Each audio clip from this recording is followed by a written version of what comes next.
Et bonjour tout le monde, voilà, je suis ravie de vous retrouver. Je voulais faire cette petite vidéo parce que j'ai mon livre entre les mains, de l'incarnation à la réincarnation de l'âme selon ma vision.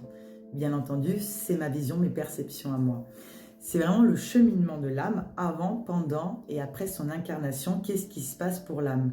Donc effectivement, je parle vraiment de tout le cheminement de l'âme dans ce livre, mais j'y parle aussi de moi puisque je suis une âme également.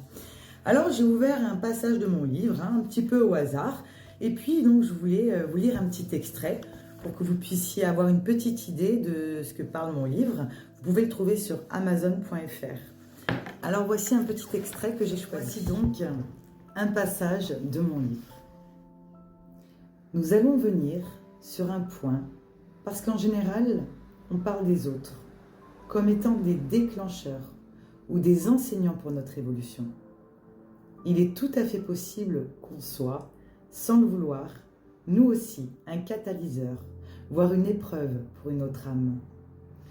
On évoque souvent les personnes qui croisent notre route comme faisant partie de notre famille d'âmes ou comme des relations karmiques venues nous réveiller, parfois même nous secouer pour nous faire grandir.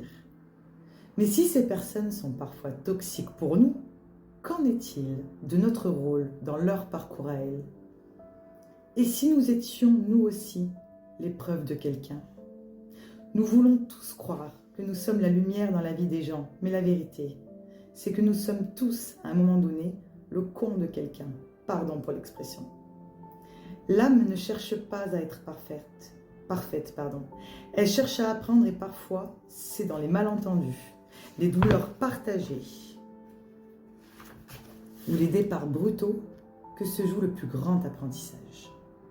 Il est donc essentiel d'accueillir cette idée que nous aussi, nous sommes peut-être des miroirs inconfortables dans la vie de quelqu'un, non pas par malveillance, mais parce que notre essence agit à un autre niveau que notre conscience humaine.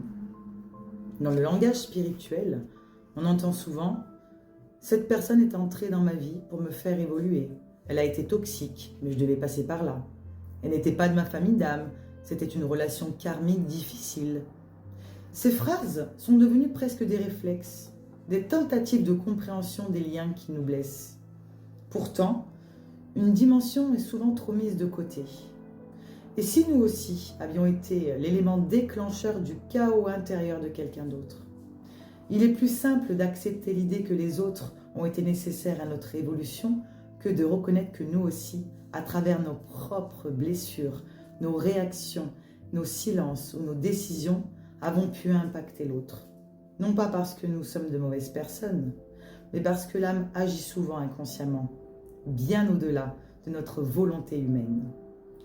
La part toxique que l'on perçoit chez les autres est bien souvent le reflet d'un déséquilibre que nous portons nous-mêmes ou que nous devons reconnaître. Et de la même manière, sans le vouloir, nous pouvons devenir le miroir que l'autre ne veut pas voir, car ce miroir peut déranger, confronter, ou même blessé. J'ai pu rencontrer dans ma vie des personnes qui ont été toxiques pour moi, mais je reconnais que j'ai pu être toxique pour certaines, car nous pouvons voir dans les autres la moitié de ce que l'on est. Mais l'essentiel est de se rendre compte et de parvenir à se remettre en question et de travailler sur soi.